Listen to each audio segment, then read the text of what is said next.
Hello everyone and welcome back to another video here at the N10 Hockey channel. Today we've got a few things to discuss, including a couple of signings, some more injury updates around the NHL, and some trade rumors involving the Arizona Coyotes, the Toronto Maple Leafs, and the Winnipeg Jets. And we'll get to all that coming up right now. Hello and welcome to another video here at the N10 Hockey channel. I'd like to kick things off today with a few signings that have happened, as there's been a lot more entry-level contract signings over the past week. We'll get to a couple here today. We'll start with the Edmonton Oilers, as they have signed 2021 fourth-round pick Jake Chychrun to a 3-year entry-level contract that'll have an average annual value of $843,000. Now, Chychrun looks like a pretty good prospect. He plays center, so he could be a good top 9 forward, I think, in the next couple of years for the Oilers. He's been playing over in the WHL. He didn't get into many games last year, only putting up 6 goals and 18 points in 20 games. This year has been completely different. He's gotten into 70 games this year and put up 20 goals and 58 points. So Chychrun's had a pretty good season in the WHL this year, and it seems like he has a bright future in the NHL. So I think if you can probably play another year of juniors, maybe a couple years in the minors, I think in 2 to 3 years' time, Chychrun could definitely challenge for like a third-line spot in the Oilers. It would not surprise me at all. So it'd be nice to see Chychrun make the NHL, but I think the first step is signing his entry-level contract. So good to see Chychrun get his entry-level contract. I think definitely he's probably got to do at least another year of juniors and probably another year in the AHL before he's ready. But in 2 to 3 years' time, I definitely think he could definitely be a good third-line center. Maybe take over that role behind guys like McDavid and Ryan Nugent-Hopkins in Edmonton. So it wouldn't surprise me at all if that happened, but definitely good to see the Oilers sign 2021 fourth-rounder Jake Chychrun to his entry-level contract, and hopefully continue to grow and maybe in the somewhat near future be a good NHL forward for the Oilers. Next, with Antti Tuomisto, he signed his 2-year entry-level contract with the Detroit Red Wings. That'll have an average annual value of $868,000. Now, for Tuomisto, he was a second-round pick back in 2019. Had been playing mostly in the NCAA up to last year, where he had a goal and 9 points in 35 games. Looked like a pretty good prospect. He's a right-shot defenseman, so another good deep prospect that Red Wings now have. But after he played in the NCAA last year, he went over to Liga, and that's where he's played this current season. He had 5 goals and 20 points in 60 games in Liga, so he definitely did really good. It looks like he definitely should be a maybe bottom pairing NHL defenseman at some point. I think he's probably still got a couple years in the AHL to play before he starts challenging for a roster spot, but I do think in time he could definitely be a good bottom pairing defensive forward for the Red Wings. So not a bad signing, and I do think Tuomi still has some NHL future. I just think it's still a couple years down the road, but still good signing to get Tuomi still on an entry-level contract. Over with the Seattle Kraken, they signed one of their first ever draft selections in Ville Ottavainen to a 3-year entry-level contract that'll have an average annual value of $868,000. Now, for Ottavainen, he was a 4th-round pick in the 2021 draft, which was the Kraken's first ever draft, so he was the Kraken's 4th ever draft selection, so good to see him get signed. He's a right-shot defenseman who seems to have a decent future as like a bottom pairing, maybe second pair defenseman. So I definitely think he has an NHL future with Seattle. He's been playing over in Liga. He had 8 goals and 14 points in 44 games last year. A bit better this year, putting up 5 goals and 16 points in 54 games. So a bit better in the production this year. And I do think that Ottavainen probably does need a couple years in minors. He won't make the NHL roster probably next year. But I think in a couple years' time, Ottavainen could be definitely a good third-pair defenseman for the Seattle Kraken. So good to see Ottavainen get signed. It seems like the Seattle's hit home with one of their 4th-round picks, just like the Oilers did. Both Chychrun and Ottavainen are from the same draft, so good to see both of these two get their entry-level contract signed. And finally, with the Tampa Bay Lightning, they have signed 2019 4th-round pick Max Crozier to a 2-year entry-level contract. They'll have a cap hit of $868,000. Now, Crozier has been playing over in the NCAA over in college. Been putting up some decent point totals there. Had 7 goals, 23 points in 32 games last year. Pretty good totals for a defenseman. This year, 3 goals, 24 points in 37 games. He's definitely seems like he could be eventually a good right-shot defenseman for the Bolts. He's probably going to have to play a couple of years in minors, and with that Lightning's decor as it sits right now, he'd probably have a difficult time to get in. But I think in a couple of years' time, he could definitely be at least challenging for like a third-pair roster spot on the Lightning roster. So it would not surprise me if in a couple of years' time, Crozier definitely gone to some NHL action, but he'll probably have to play in the AHL for this year next before he gets a shot at the NHL. But definitely good to see Crozier, who was a 2019 fourth-round pick and has been developing in college for some time, gets an entry-level contract, and hopefully, in time, he can definitely be a good NHL defenseman. So good to see Chychrun and Ottavainen get signed their relatively recent draft selections, so good to see them sign their entry-level contracts with Edmonton and Seattle, and good to see Tuomisto in Detroit and Crozier in Tampa get signed after both developing in college for some time. So good to see both of those two get their entry-level contracts and hopefully kick off their pro season next year in the AHL. But that's all the signings I want to get to. Before we get to the injury updates, I want to quickly touch on some more playoff news, as there have been 4 more teams since we last talked about this last week who have clinched a playoff spot, and 1 more team who has been eliminated, as the Arizona Coyotes have fallen out of the playoff race and became the 4th team in the Western Conference to be eliminated from playoff contention. So there's only 4 teams left in the West who are currently on the outside looking in, who could still technically catch up to the Jets for the last playoff spot. But St. Louis and Vancouver are also nearing elimination, so it's most likely Nashville and Calgary who are the only ones who have a shot left at making the playoffs. We could get another elimination today. It is possible that the Canadiens would be eliminated and become the 2nd team in the East to be eliminated during the Columbus Blue Jackets. It's not a guarantee, of course, but still. It's a possibility that after today, the Montreal Canadiens would be the 6th team to be eliminated from playoff contention this year. So definitely something to keep an eye on. As for the playoffs, 4 more teams have clinched. The Carolina Hurricanes, New Jersey Devils, Toronto Maple Leafs, and New York Rangers have all clinched, which means that there are now 5 of the 8 spots in the East locked up. The Bruins have a shot at the President's Trophy later today, so it's quite possible that they become the best team in the NHL. So they've had a historic season, one of the best in the recent memories, so it would not surprise me at all if the Bruins wound up winning the President's Trophy. I think it's just a matter of when the Bruins wind up winning the President's Trophy, but it could be today. So given the fact that this NHL season still has about 2.5-3 weeks to go, it's quite surprising that the Bruins are already in position to clinch the President's Trophy. But definitely, to see Carolina go through, New York Rangers go through, I don't think those two are too much of a surprise. I know I picked them to make the playoffs before the season started. They both made the playoffs last year, so I don't think it's too much of a surprise for those two to get in. Same thing for the Maple Leafs. I think a lot of people thought they would be playoff teams again this year. The big question will be, can Toronto win around this year? So it's definitely going to be interesting to see. They most likely will have a matchup with Tampa, so definitely going to be difficult, but hopefully Toronto can get past that first round. And the Devils, I think, are a surprise to me. I thought that the Devils would definitely challenge for a playoff spot, but I didn't think they would get in. So it's good to see this young core get into the playoffs. They'll most likely have a matchup with the Rangers. They could possibly get first from the Carolina Hurricanes. It is a possibility. But most likely it's going to be Devils-Rangers in the first round. So definitely going to be an interesting series. But to see the Devils, Rangers, Canes, Leafs clinch, all 4 of them are now going to the playoffs. And it's just 3 spots left. The Bolts are most likely going to clinch in the near future. And the Islanders and Penguins are currently holding down the hatches on those last 2 wildcard spots. So that wildcard race is definitely going to be interesting to watch over the last 2.5-3 weeks of the season. But definitely good to see the Rangers, Devils, Canes, and Leafs clinch playoff berth and send them to the playoffs. And also, it's possible that we see the first clinch in the West today with the Vegas Golden Knights. It is a possibility, not a guarantee, but we could see the first team move on from the West today as well. So definitely going to be interesting to see, and keep an eye on all of those things, as the Bruins have a chance to clinch the President's Trophy, Knights have a chance to clinch a playoff berth, and Canadiens could be eliminated all today. But now we'll go over to the injury update part of the video.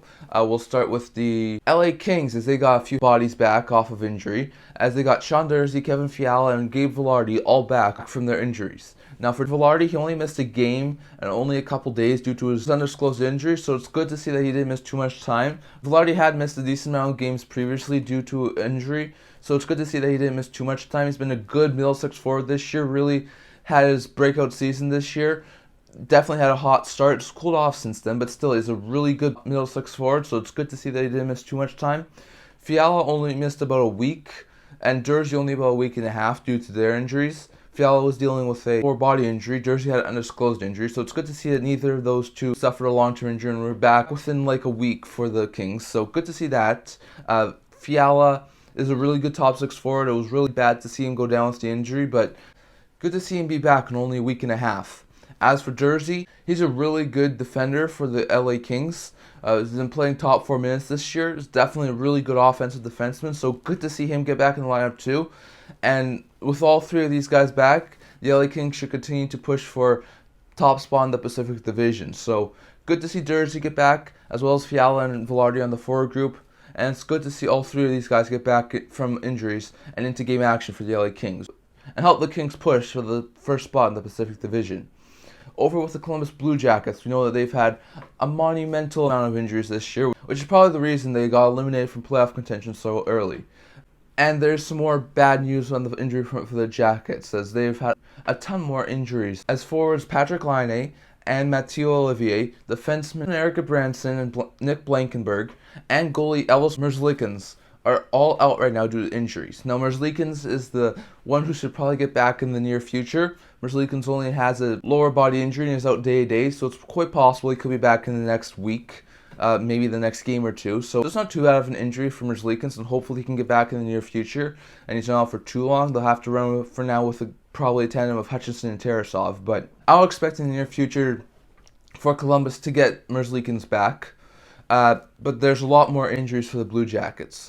Blankenburg is dealing with another ankle injury, and he's going to be out week to week, so that's not great news. With only 3 weeks left of the season, it is possible that he could get back before the season ends, but it's also possible that the season is done. So Blankenburg's dealt with a lot of injuries this year and been in and out of the lineup due to them, so not great news to see him go down with an injury. Both Patrik Laine and Mathieu Olivier are going to be out for the next 3 weeks. Laine has an arm injury, Olivier suffering with a lower body injury, and with only 2.5 weeks left in the season, unless they return a little bit ahead of schedule, it's most likely that Laine and Olivier's seasons are done. So not great news for the Jackets. Hopefully they can get back before the season ends, but it's very, very likely that both are going to be out for the rest of the season. And then with Erik Gudbranson, who has probably been the team's most healthy defenseman throughout the season, he suffered a shoulder injury and is going to be out the next month and a half. And with only 3 weeks left in the season, that basically ends Gudbranson's season. So not great news. He's definitely been a really good, solid defender for the Jackets with all of their injuries, but now he suffered an injury as well. So bad news to see Gudbranson go down, most likely done for the season. Laine, Olivier, Blankenburg are out for probably a couple of weeks, and it is possible that their seasons are over. Merzlikins is only day-to-day right now, but so it's likely that he can get back in the game action before the season ends, but just the Jackets continue to get battered with injuries, and hopefully they can get a return in the near future, but just bad news for the Jackets all around. Next was the Colorado Avalanche. They've had more good news on the injury front, as the defenseman Cale Makar and Erik Johnson, as well as forward Evan Rodriguez, have returned from their injuries and have gone back into game action. Now for Rodriguez, we talked about this last week. He suffered a concussion. He was out for the foreseeable future, and he's now returned to game action. So good to see Rodriguez get back into game action. Definitely great to see. He's been a really good top 6 forward, especially with a guy like Gabriel Landeskog injured right now. So good to see Rodriguez back in the lineup, and hopefully he can continue to be a really good middle 6 forward. But that D-core was pretty bruised and battered over the past little while, so it's great news to see Makar and Johnson back in the lineup. Makar, the best defenseman on the Avs, probably one of the better defensemen in the league, has definitely dealt with his fair share of injuries this year. This past injury he was dealing with was a lower body injury, not more concussion related like it was a couple of times this year. So good to see him get back from his injury. He was only dealing with this injury for about a week, so good to see that this injury was not too long term for Makar. As for Johnson, he had missed about a month due to a foot injury, so good to see him return before the end of the season. I know towards the trade line there was some talk that Johnson may not return in the regular season, so good to see him get back in the regular season. Probably get into a few games before the playoffs to get back up to speed. So good to see Johnson and Makar get back. That's a real big boost to the Avalanche's D-core, but also good to see Evan Rodriguez help that middle 6. And with these 3 additions, the Avalanche should definitely be another lethal team going into the final stretch of the season as they try to continue to take back the Central Division title. And lastly, with the New York Islanders, they've had a couple of injury updates, but most of them are good, as they have gotten Otto Koivula, Brock Nelson, and Jean-Gabriel Pageau from their injuries, but Sebastian Aho has suffered an injury. So for Nelson, he only missed a couple of days due to his undisclosed injury and returned to game action, so good to see it. Nelson didn't miss too much time due to his injury. He's definitely been a really good top 6 forward for the Islanders this year and put up a lot of points, so good to see Nelson get back into game action. As for Koivula, he missed about a week due to his lower body injury, so good to see him get back into game action. He's probably more of a depth piece. Probably won't get into much game action now with the Islanders starting to become a lot more healthier. but still, good to see another healthy body into the lineup. Pajot missed about a month due to an upper body injury, so good to see him get back in the lineup. He's a really good third-line center and really does help this Islanders team, so good to see the Islanders get all three of these guys back. The loss of Aho is not great. He's a really good third-pair defenseman for the Islanders, and he suffered an upper body injury, but he's only out day-to-day, so he shouldn't be out for too long, and he should be back probably within the next week, maybe week and a half. So good to see the Islanders get Pajot, Koivula, Nelson back off of their injuries. That's a really big boost to their forward group and should hopefully help them continue to push for a playoff spot, but definitely a bad blow to lose Aho for now, and hopefully they can make do without Aho for the time being as they continue to push for that first wildcard spot in the Eastern Conference. And that's all the injury updates I want to talk about for today. Next we go over to the trade rumor part of the video. Now we'll start with the Winnipeg Jets, as there have been a lot of talk recently. The Jets have been talking to the Canadiens, and there's possibility that Dubois could be traded there. Now, even Elliot Friedman mentioned this on his recent 32 Thoughts podcast, saying that the Jets and Canadiens have had on and off discussions around Pierre-Luc Dubois. Everyone pretty much knows that Dubois really has his heart set on going to Montreal in the next year or two, and that when he becomes UFA in 2024, which is his earliest possible time, he'll most likely just go to Montreal and try and sign a deal with the Canadiens. We know that's where his heart is. So there's a few ways this can go. Dubois is currently a pending restricted free agent. In the offseason, he'll become an RFA, and his qualifying offer is a $6 million qualifying offer. So there's probably a couple of ways this could go for the Jets.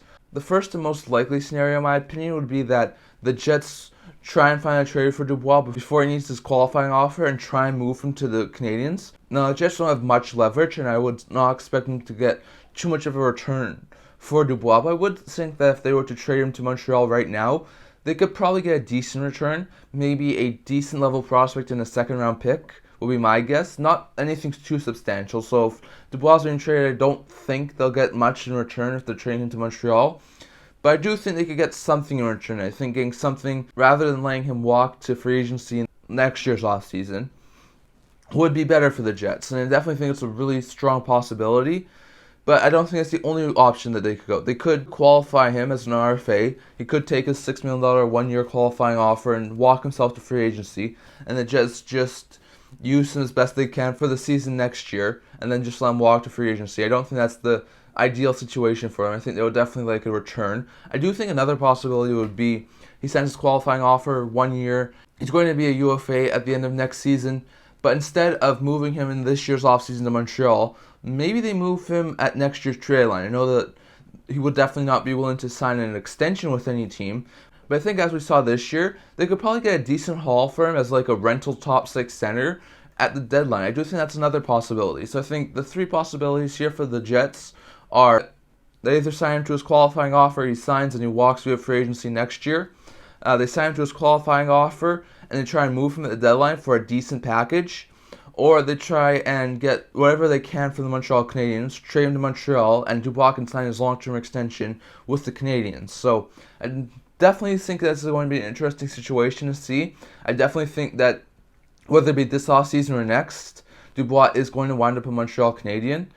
The big question is, will Montreal want to just wait a year and sign him for nothing as a free agent? Or would they be willing to sort of speed out the process and be willing to give Winnipeg a decent enough return for the Jets to get Dubois this year and sign him to an extension before next year? So it's definitely going to be interesting to see, but it does sound like Dubois to Montreal will happen in the next year or two. It just depends on if the Canadiens wanted to pay a price to get him this year or if they want to wait till next offseason to get him. And it's going to be interesting to see which way Montreal decides to go, and which way Montreal decides to go I think will affect what Winnipeg does with Dubois. But I would definitely like to know what you think.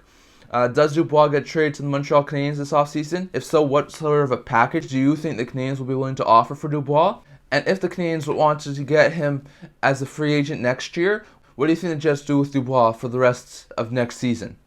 So next, over with the Arizona Coyotes, there have been a couple of reports recently that have said with Jacob Chychrun, who is a good young player, forcing his way out of Arizona and definitely not wanting to stay around there, could some more young Arizona players follow suit? And one surprising name has been Clayton Keller. Now, the Arizona Coyotes were definitely a team who has definitely talked about possibly moving as many players as they could before the trade deadline. They moved a lot of good guys. They moved Chychrun. They were also able to move a guy like Shingasisbear, Nick Bjugstad, Nick Ritchie. So they moved a lot of good players. But there was some talk towards the later part of the trade deadline that a guy like Nick Schmalz or Lawson Krause could have been moved as well. And neither of them were moved. I don't think that was too surprising. I think it's quite possible that we could see one of those two guys being moved in the offseason by the Arizona Coyotes. I definitely think it's a really good possibility. But on top of that, there's definitely also some that think that Clayton Keller could also push his way out of Arizona. Now, Schmalz, Krause both have longer-term deals. I think Krause had 3 or 4 years left at just over $4 million. Schmalz has just over 5.5 for the next 3 seasons. So both of those two are pretty long-term deals, and I could definitely see both of them moving. But I definitely think that Keller would be a lot more of a significant name. Keller's put up an astounding amount of points this year. Last year, pretty good season, putting up 63 points in 67 games before he had a season-ending injury. This year, over a point per game. He's put up 81 points in 75 games. He's nearing the 40-goal mark, and he's definitely leading this Arizona team really, really well. Ever since the Arizona Coyotes moved to Phoenix from Winnipeg back in 96-97, only one player, and that's Keith Tkachuk, hit over 80 points as a member of the Arizona Coyotes, and that was in their first season in Arizona back in 96-97. So Keller has already hit the 80-point mark, becoming the second Arizona player since they moved to Arizona to hit the 80-point plateau. So that's really big for the Arizona Coyotes, having a first 80-point player in over 25 years. So is it possible that Keller gets traded? I do think it's possible. With the Arizona Coyotes rebuild probably still in another 2 to 3 years before they're competing for playoffs, I do think it's possible that Keller maybe forces his way out of Arizona, as he probably wants to play playoff games right now. But I also think it's possible that Arizona tries to keep him. They're probably going to need some more good veteran-y type players. And I think Keller could be a good mentor to some of the younger guys like a Logan Cooley, a Dylan Guenther, some of those guys. So I would not say it's a guarantee that Keller's moved. I think if Keller definitely wants to go play playoff hockey right now, it's quite possible that they could wind up moving him, and I definitely think they could get a huge package in return for Keller. As with his 80-point season, he's on a decent contract, currently 5 years left after this year at $7.15 million for an 80-point player. That's not overly bad, and I think for a contending team, they could definitely use a guy like Keller. And I think Arizona could definitely get a first-round pick, a decent prospect, and probably a couple of other things if they were to consider moving Keller. So I definitely don't think it's a guarantee Keller gets moved, but I do think it's a possibility. And I think if Keller wants to try and win a cup in the next couple of years, he could definitely try and force his way out of Arizona. But I also think it's possible that maybe Keller stays in Arizona and tries to mentor some of the younger players. But definitely going to be interesting to see. And guys like Keller, Schmalz, Krause are going to be interesting pieces to watch this offseason for the Arizona Coyotes. And lastly, here with the Toronto Maple Leafs. Now, there are no reports that have recently suggested anything. This is something that I'm just throwing out there. But the Toronto Maple Leafs are going to have a difficult cap situation after this year. And I'm wondering, could this be the final year for William Nylander? Now, I think if they were to get knocked out of the first round again, there would definitely be major changes to the Leafs lineup after this year. But I'm just looking at it from a cap perspective, and it doesn't seem likely that Nylander would extend with the Toronto Maple Leafs. Now, he's going to be entering the final year of his $6.9 million contract that he signed a handful of years back, just before that RFA period closed on December 1st. Ever since he signed that, he's actually done quite well. He's had a couple of 60-point seasons, a couple of 40-point seasons, definitely done okay. But over the past couple of seasons, he's hit another level. He hit 80 points in 81 games, a tad shy of a point per game mark. This year, 81 points in 73 games, and looks lethal. So Nylander's definitely a really good player for that contract. He's definitely put up a lot of points. I think that contract's a steal right now for what Nylander puts up. But I also think that his next contract is going to be quite pricey. We know that the team wants to extend Austin Matthews. They would love to get him on a contract. Matthews is a really good top-line center. He's one of the team leaders with a guy like Mitch Marner and John Tavares. So getting him signed is going to be priority number one. They can do it as early as this offseason. So it's going to be interesting to see. But I do think if Matthews signs an extension, it's probably going to be around $13 million, would be my guess. Maybe $13.5 million. That's just what it seems like to me. It's probably going to be between $12.5 and $13.5 million for a Matthews extension. So they're going to have to pay quite a price to keep him in Toronto. But I do think they would be willing to. But if you're paying Matthews $12.5, $13 million after this year, you still have Marner and Tavares signed for over $10 million for the next 2 seasons, your Nylander extension is probably going to be between $9 and $10 million with the way he's playing right now. So, do the Maple Leafs really have the cap room to add another $5 million on the Nylander and Matthews extensions? I think it's possible. I don't think it's a guarantee. I think, given the fact that they have very little cap space already, the cap could go up like $3 or $4 million next offseason, and they already used up all of that extra cap space by signing Nylander and Matthews. So I definitely think it's a possibility that Nylander does remain with Toronto beyond next offseason. He does sign an extension, but I think given how well he's played over the past couple of seasons, he's probably looking at a $9 to $10 million extension, and it'd be extremely difficult, in my opinion, for the Leafs to keep him and Matthews. And I think if they were to prioritize Matthews one, as they probably would, and get him signed to like a $12, $13 million extension, then they're probably going to have to move on from Nylander. And it's definitely going to be interesting to see. I could see them just run with Nylander next year as well, especially if they do well in the playoffs, and just have him walk as a free agent the next year. But I also think it's a possibility that we see William Nylander possibly move on from the Maple Leafs. I do think it's possible, not likely, and not a guarantee, but possible that we do see Nylander trading this year's offseason. I think if they could probably get a young player who can have the potential to be a good Nylander and sign for the next couple of seasons at a cheaper contract, and maybe another like a good young player who's about to become an NHLer, maybe the Maple Leafs would consider that. I think if they could get someone who has the potential to produce what Nylander's done and is a good top six forward and has shown that he can definitely be good, but is maybe signed for a little bit of a cheaper contract, I think that's definitely a possibility. So it's definitely interesting to see, but I would like to know what you think. Does Nylander re-sign with the Maple Leafs and remain the Maple Leaf for the next few seasons after his contract expires next offseason? Or do the Maple Leafs let him walk as a free agent next offseason? Or with the prospect of signing Matthews and probably not having very much cap space, do the Maple Leafs wind up trying to move Nylander to another team for a good young player who's signed for the next couple of seasons at a little bit of a lower cap hit, but can still produce really well in a top six role, and just try and rework that core four group that has been there for the last little while? I'd definitely like to know your opinion of what you think would happen with Nylander over the next year down in the comments. That's all I'm going to talk about for today. Remember to like this video and subscribe. I also do a blog, which I'll leave a link to in the description below. And I can't wait to see you guys all for the next video. See you guys soon.